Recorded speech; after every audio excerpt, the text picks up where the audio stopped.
Good morning. Thank you very much, everyone, join us. We have today for this next episode of the pre-record for the Scottish Rum Festival. We're joined by Plato from Cabal. Am I saying that properly? I think I am. Cabal Spirits. Hi, man. How are you? Hello, I'm doing very well. It's almost a nice morning here in Edinburgh, so yeah, doing very well. It's really, really good to see you again, and really, really glad to be here.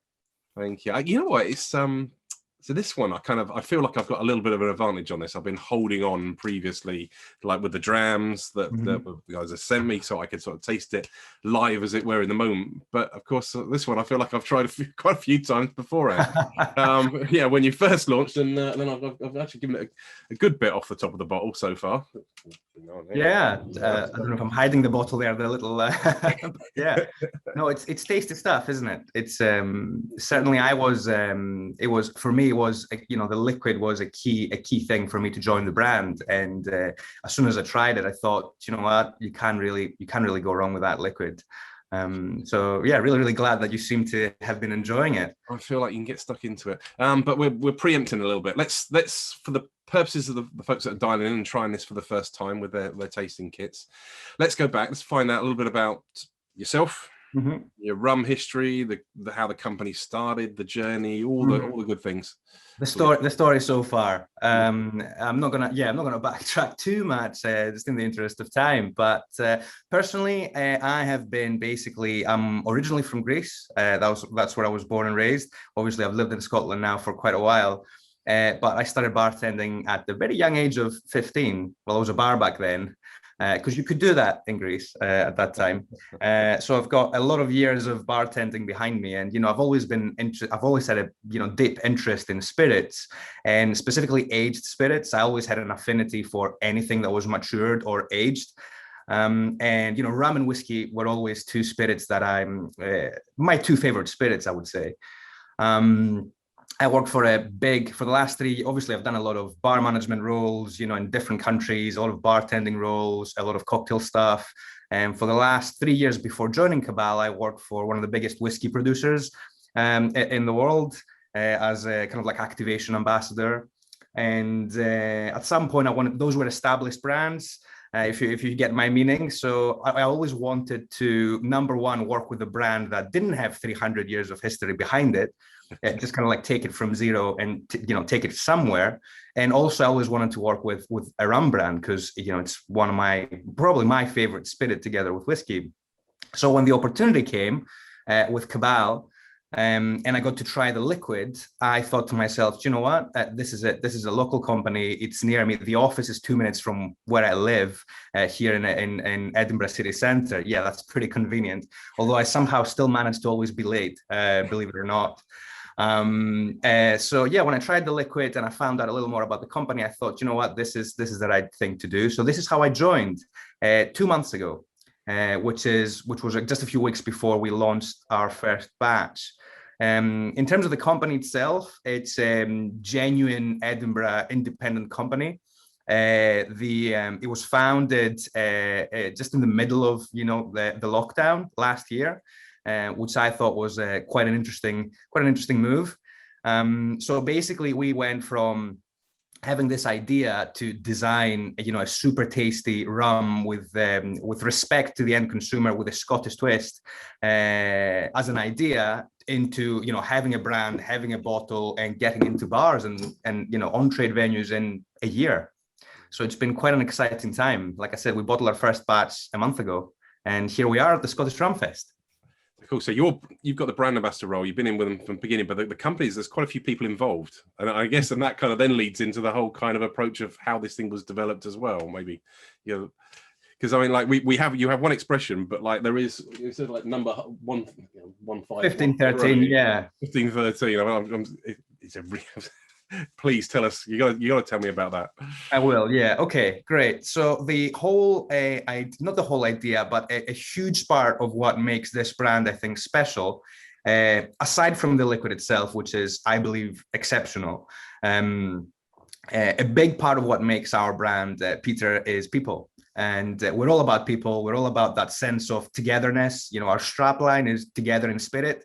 It's kind of like, which I love. It's kind of like a double meaning because obviously we work with rum, which is a spirit, but also because the company was founded in the middle of lockdown, that also takes a different meaning in terms of, you know, we might not be together in the same room, which I know we would both prefer for this, but, you know, in spirit, we're still together enjoying this amazing liquid that's called rum, I suppose. So yeah, the company, like I said, the company was founded in 2020 in the height of the lockdown, by two people who basically shared. Like Claire is the CEO of our company, who you've met, I think, and my boss, so to speak. It was founded last year in the middle of lockdown with having in mind just to create an amazing rum brand with a great liquid and a great backstory. And as you mentioned, people were involved from the beginning. In fact, there have been so many people involved before I even joined the company as brand ambassador, which for me is amazing, because I think sometimes as a creator, you can get a bit stuck up with, okay, this is what this is and this is what it needs to be, and sometimes you lose, you kind of like zoom in and you lose sight of the bigger picture.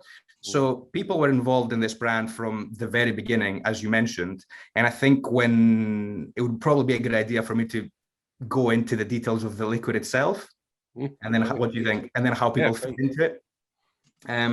So yeah, what we have here, and again, this is the bottle here.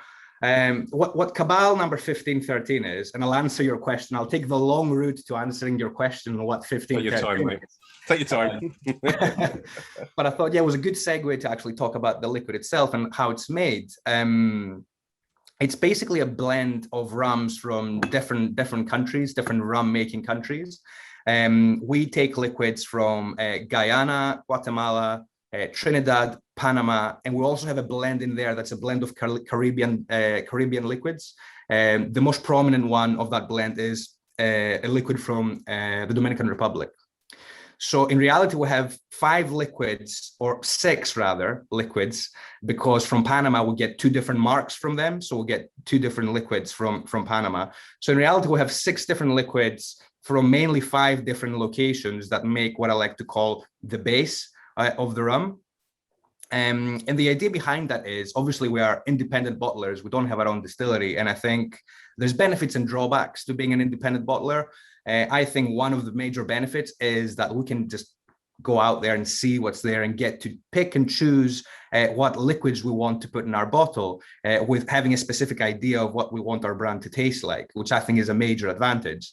Sometimes you even see that in Scotch whiskey, where sometimes if you get a good independent bottling of a specific distillery, usually it's going to be even better than the house bottling from the distillery itself.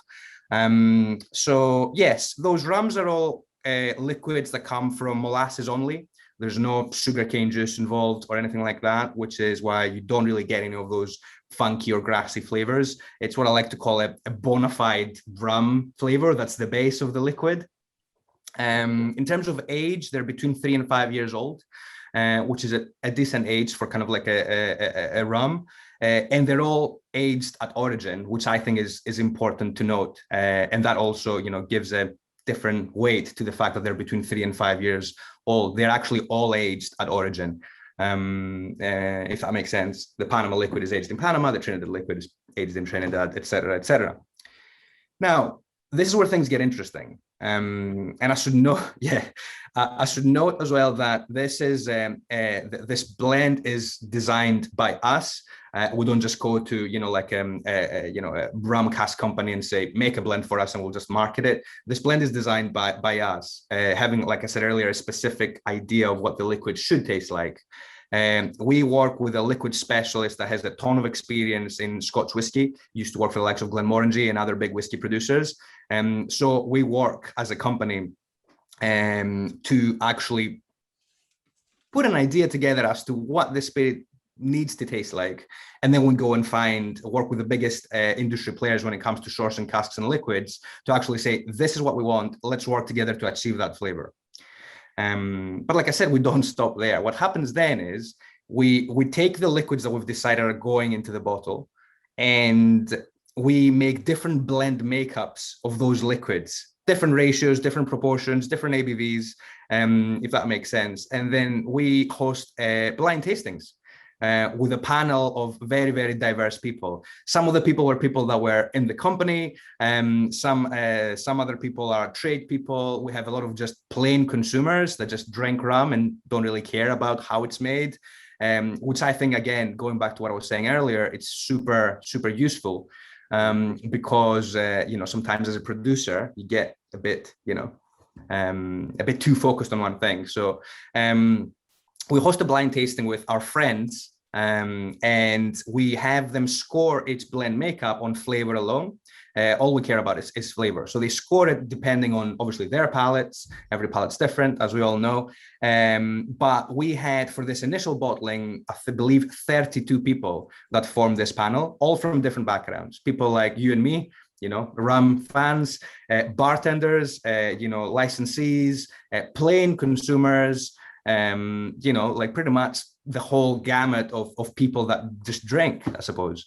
And they all picked, not they all picked, but I think it was almost unanimous. The majority of them picked number 1513, which was just the label of that specific blend makeup, to be the tastiest one. Yeah. So this is the one that we decided to go with. So hence number 1513 on the bottle. Also, hence the name Cabal, which basically means a group of people, if that makes sense. I thought it was quite a cool name. In fact, if you look closely on the label here, you'll be able to see the names of all the people that formed our panel. You hadn't noticed that? Neat detail. No, I hadn't. I hadn't noticed that. No, that's terrible. Very cool. Yeah, it's quite interesting. And the plan is, I think eventually, we'll have new people, new panels, new expressions. The plan is for that to kind of like change, sort of like a Kickstarter kind of thing. Do you know what I mean? All the friends that support us and, help us move forward. We honor them by having them on our label. But we don't stop there. Go on. There's more. In fact, it's so interesting because there's so much to say about the brand. Sometimes I just forget. I don't even mention anything. Because you might ask, what's the Scottish element in the brand? And aside from the fact that, like I said, we work with a liquid specialist who specializes in Scotch whiskey, the fact that we draw inspiration from Scotch whiskey in terms of how we do things, in terms of transparency, I suppose. And also the fact that we're an independent Scottish company founded here. Our headquarters are here in Edinburgh. We all live here and work here. What we do with the blend that the panel decides is the tastiest one is we then bring it to Scotland and we finish it on Speyside in Pedro Jimenez casks, which I think is quite interesting. Yeah. Adding another little dimension to it. Exactly. And it's very much a technique that's inspired by Scotch whiskey. I know that some of my favorite whiskeys are almost always sherry cask finishes or, aged in sherry cask, because you get that extra sweetness, but it's not overly sweet. It's not sickly sweet. In fact, the finishing process happens in a warehouse that's well known for the fact that, a lot of the big players in Scotch whiskey have casks there. So our rum is extra matured, finished in Pedro Jimenez casks alongside thousands of others, let's say, Scotch whiskey casks maturing alongside it on Speyside. So that's kind of like the Scottish twist of the brand. And I like to say that as a rum and as a brand, it kind of like takes the best of both worlds, because it's a blend of rums that are bona fide rums aged tropically at origin, but then it's also finished here in Scotland in PX casks for natural flavor, like they do with Scotch whiskey. So it kind of like marries the best of both worlds. Very cool. Very cool. So yeah, I mean, you mentioned that is that we're sort of the fantastic thing about this Scottish Rum Festival is we've got the opportunity to try all these new brands. I mean, so many have come to market in the last year. It's I know. Crazy. I know. It's a good thing. I think, sometimes people don't realize the long history that Scotland has with rum. I mean, I believe that, you had rum distilleries because, the ports in Glasgow established a relationship with Barbados, like ever since rum became a thing, I think. And that was, I think, predates whiskey even by a couple of decades. And people don't really realize that, I think. So I think it's quite fitting that we see more and more, Scottish rums and, companies making rums that are either made here or in our case, having that Scottish element to them. I think it's actually quite fitting and quite good to see. No, it's nice. I think the tasting packs as people are going to get are going to be able to have a wider range of tasting experiences as well. And this does bring something a little, that longer aging to it, gives is a nice thing to enjoy out of the box, as well as some of the younger and kind of more vibrant as well. So it's kind of, it's cool. So you've been working with it obviously for a while. You want to maybe take us through how you see the tasting notes on this? I mean, I'll share my thoughts. Yeah. As well. I mean, one thing to mention as well, while we go into tasting the liquid, I think it's important to note, again, I forgot to mention some of the things about the liquid, is that we don't add caramel coloring. So this color here is 100% natural. Hopefully folks at home can see it properly. 100% natural, and obviously, the Pedro Jimenez cask has something to do with that. Obviously, the dark color. So natural color. It's 43% ABV. It's non-chill filtered, which is, I think, important to note, and it's a trend that we've seen with Scotch whiskey as well. If a whiskey is non-chill filtered, you bet it's going to say so on the bottle. I think there's more demand from the consumer side of things for doing things that way. And also there's no added sugar for flavoring purposes, which is, common practice in rum. It's been happening since forever, but some folks love that, some folks hate that. I know it's a matter for debate. I'm not going to say what I think. What I will say is, the reason we don't put sugar in it is that we don't need to. We do things like the folks in the Scotch whiskey industry do it, whereby you use a nice, sweet, sherry cask to add natural sweetness in your rum. So the sweetness is there, but it's not overly sweet, which makes this a great sipping rum. You can have a couple, and more than a couple, I think, before you feel like, okay, it's too sweet now, I need something else. I need to add a mixer or something. So yes, so on the nose, obviously everybody's tasting notes will be different. We all have different experiences and we all smell things in a different way. What I get is ironically, I get a lot of caramel. I know we mentioned it doesn't have any caramel coloring, but in terms of caramel as flavor, I definitely get a lot of caramel. I get a lot of honey as well. It's a little bit, there is a little bit of citrus there, but not the kind of offensive citrus like, lemon, for example, with citric acid. It's more like an orange acidity, if that makes sense. Mm-hmm. Like orange oil, sort of like when you make a cocktail, when you make a nice old fashioned or a Manhattan and you want to garnish with orange peel and you kind of like release the oils, that kind of thing.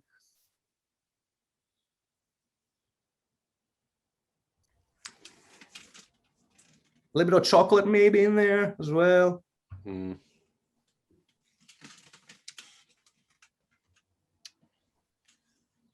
Take a little sip. I couldn't wait.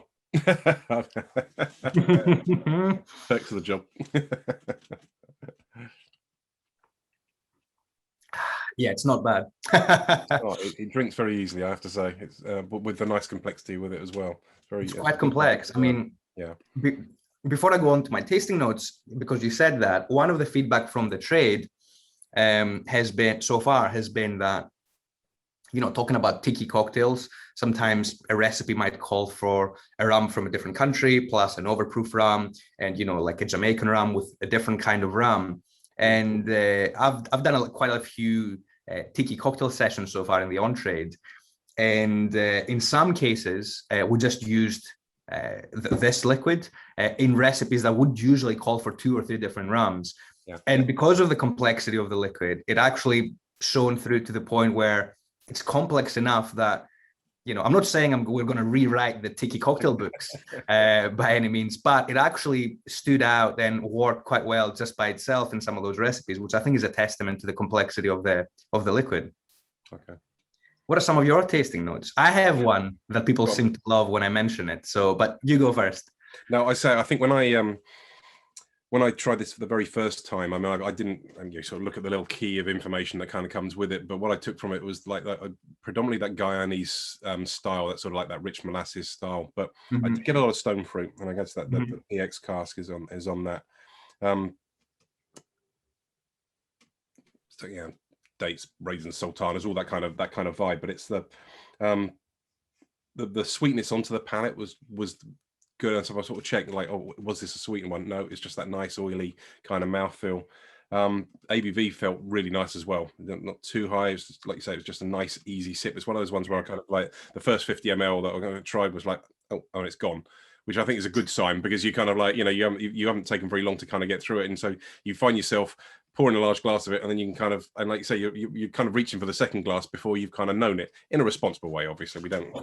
I can irresponsible. empathize. Yes, but it's one of those ones where I kind of like, we're sort of using the Scottish rum festival glass that we have here for the thing, but it's a nice little rocks glass, decent measure in there. I mean, I don't really drink rum with mixers, to be fair, unless it's a rum and coke. I don't mind admitting I like a rum and coke. I haven't drunk this with a coke, but like, you could have it over ice, but it's just an easy enough, complex without being challenging. It offers a lot throughout. And there is a stringency that builds up with each sip. You kind of like, you build up an astringency in the finish that kind of takes 2-3 sips, and then it kind of it's there, and it to give it a little more length. Yeah, the ABV for a 43%, spirit, I'm the kind of person who will add a couple of drops of water in my spirit, whether it's whiskey, tequila, rum. I usually do it. With this one, it just feels complete, if that makes sense.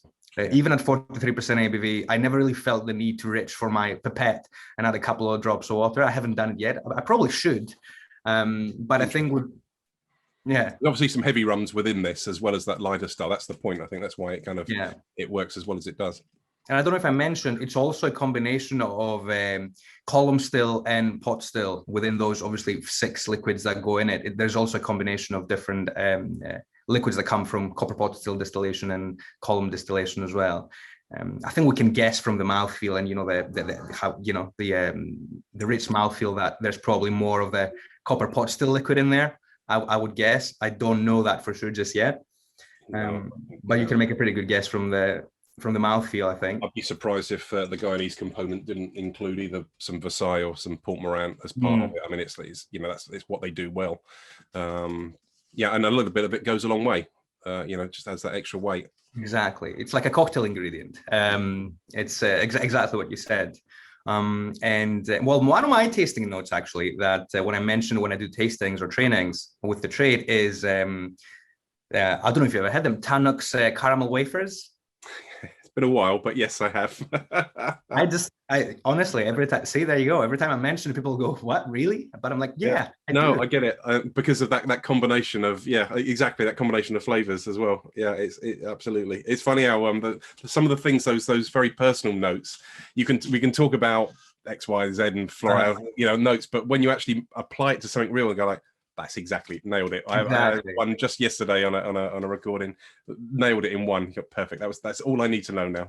Yeah, it's exactly. There you go. That's such a great moment, isn't it? When somebody just expresses that tasting note that in your brain you can taste, but you can't really put it into words, and then somebody says it, and you go, "That's the one." That's it. Yeah. That's always a good moment.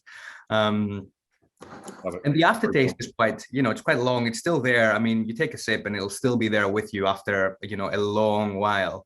And I think it's also the reason why, I mentioned earlier tiki cocktails and cocktails in general.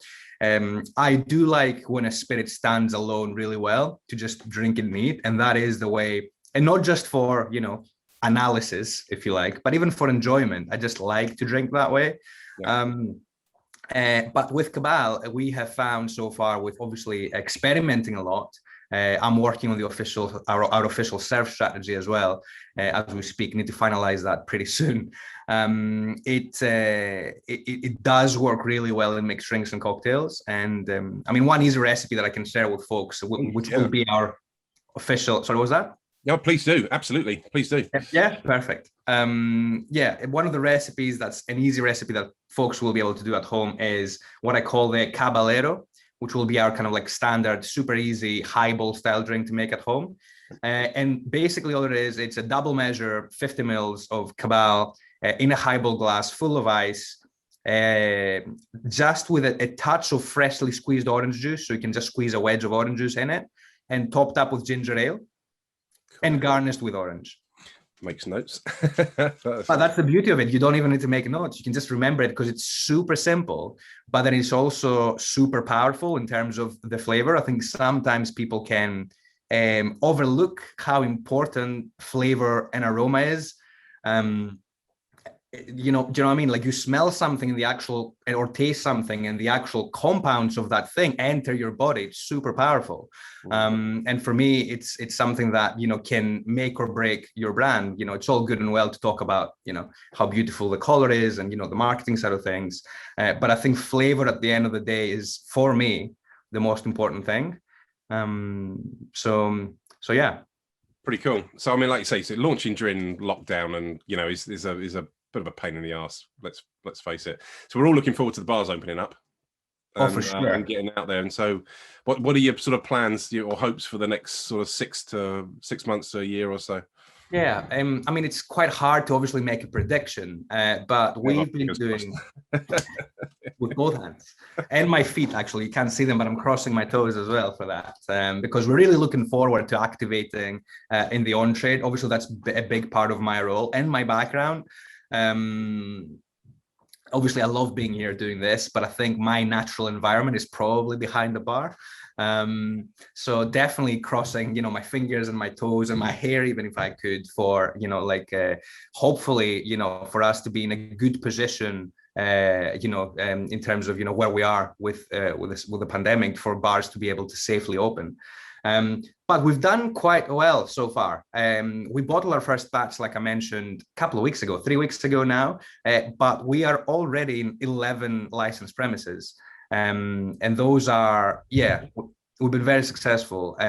We've put the product in bars around the country, around the UK, that is. We're even in Brighton, in a bar in Brighton. We're in bars in all the, most of the major cities or places in Scotland. We have, hotels that are on the North Coast 500 route. We are on Speyside, obviously here at Edinburgh, because we're local here. We already have a few listings here. In fact, I have a good case study of a local bar that we put Cabal in. The first bar that I sold Cabal to, it's near our office. It's like a 1-minute walk from our office. And that bar sold a case of Cabal in a week, 6 bottles of Cabal in 1 week.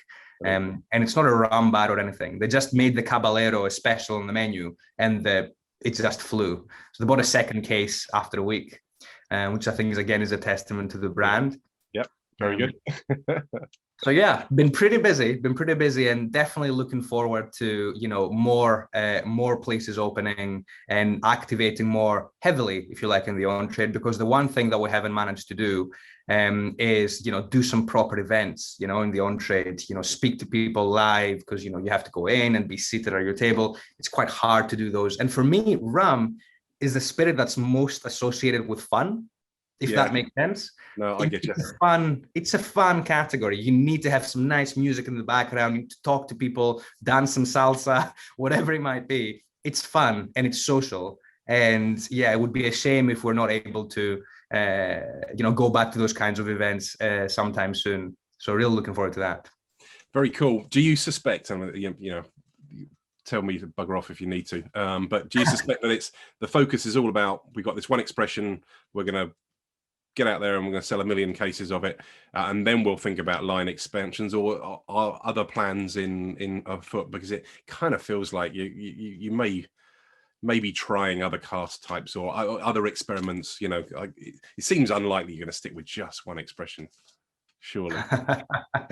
I'm poking you through the screen. Yeah, I know what you mean. I can neither confirm nor deny. No, I will be able to give something. I think I might get in trouble, but it doesn't matter. It's a Scottish Rum Fest.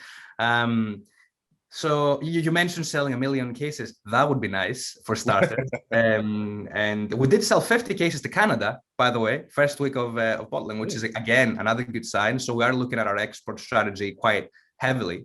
So we are, given their liquor license and the way they sell in Canada, that's pretty good. I know. That's a strong move. Well done. It's very good, and it's been quite hard, but we pulled it off. Obviously, a team effort. Obviously, the team worked really hard to.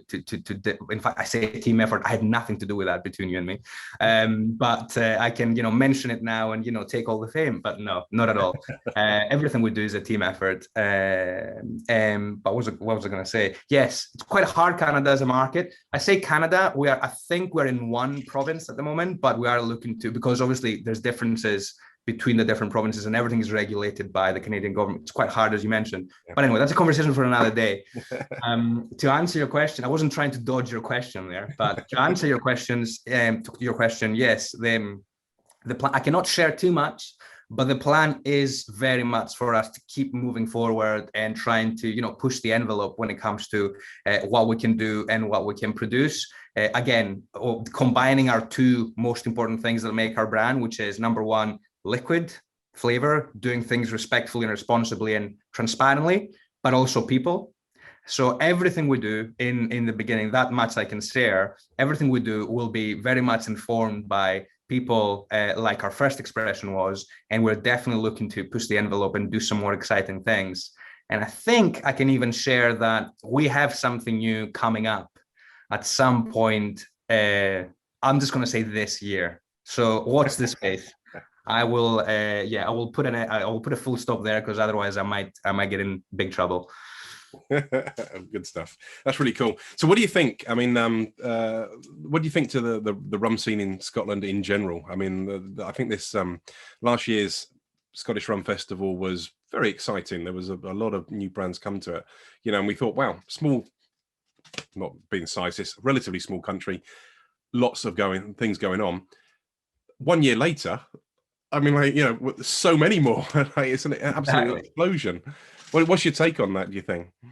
I think rum is, having worked in the industry for, a few years, I suppose, you always hear, and especially in the last 5, 7, 8 years, you always hear this thing, oh, rum's going to be the next gin, it's coming, it's coming, it's coming, it's coming.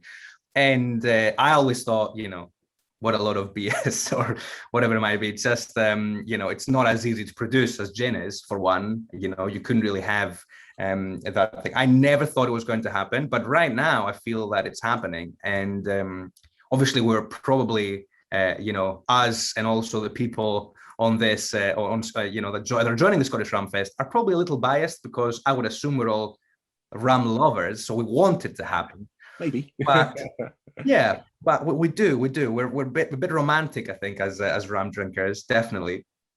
But I'm not gonna kind of like tap into my romanticism about where rum could be and what I think it will be. But even if you just look at the numbers over the last year, there's been a very, very clear upwards trend in terms of sales of premium rums.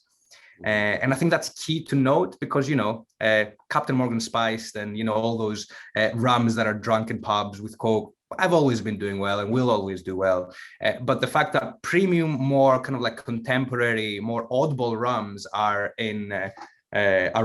sales are going up. For me, that's a very, very encouraging thing to see. And I think a big part towards that was probably the fact that, in the last year, people couldn't go out in bars. People had to, take home delivery, get drinks ordered through Amazon or whatever. People, quite frankly, being a little bored. And I think what happened is people started experimenting, because if you're staying at home, if you normally drink, like a pints of Tennent's, and you sit at home there, you're probably still going to drink pints of Tennent's, but maybe you will want to mix it up a little bit because you're at home and it's a bit boring.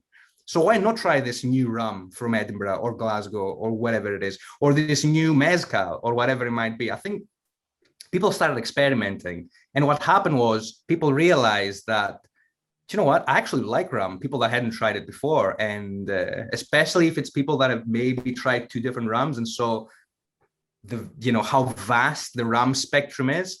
I think I heard you say in the past that, we have every other spirit category in the rum category. And I was like, that's spot on. That's spot on. It's so diverse. Something for everyone, eh? Something for everyone, for sure. And I think, I really think it's happening, Peter. So it's great times. Well, notwithstanding what's actually happening, if we're just focused and zooming on RAM, I think it's good times coming. Yeah, I think so too.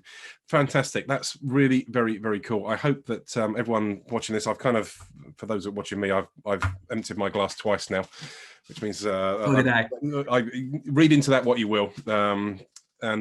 So it's honestly that nice, there's that lovely sort of nice, warm, sort of spicy kind of finish. Yeah, and it does kind of linger long. It is a very good brand and a very good blend. Thank you very much for sharing. Thank you very much for your time. Tell us, so people have the idea, if people have never come across this before, they can buy direct from you guys via your website, I guess? Yes, they can. Yes, they can. And again, this kind of like feeds into one of our, big USPs, I suppose, is people. We want to be able to sell directly to our customers. And in fact, if you do buy direct from us, you can go on cabalram.com and buy direct. And there's good things coming for our friends that actually do want to establish a relationship with us. We'll have private tastings that will only be available through our Cabal, if you like, and unique content, whether it's our magazine that will be tailored for them. So we will look after all the people that come to buy direct from us. So yeah, please go on cabalram.com and you can order a bottle. And if you're in Edinburgh or watch our Instagram, go and give us a follow on Instagram, and you'll find out what bar near you will have Cabal, so you can go and enjoy it with other people, hopefully, in your favorite bar. But yeah.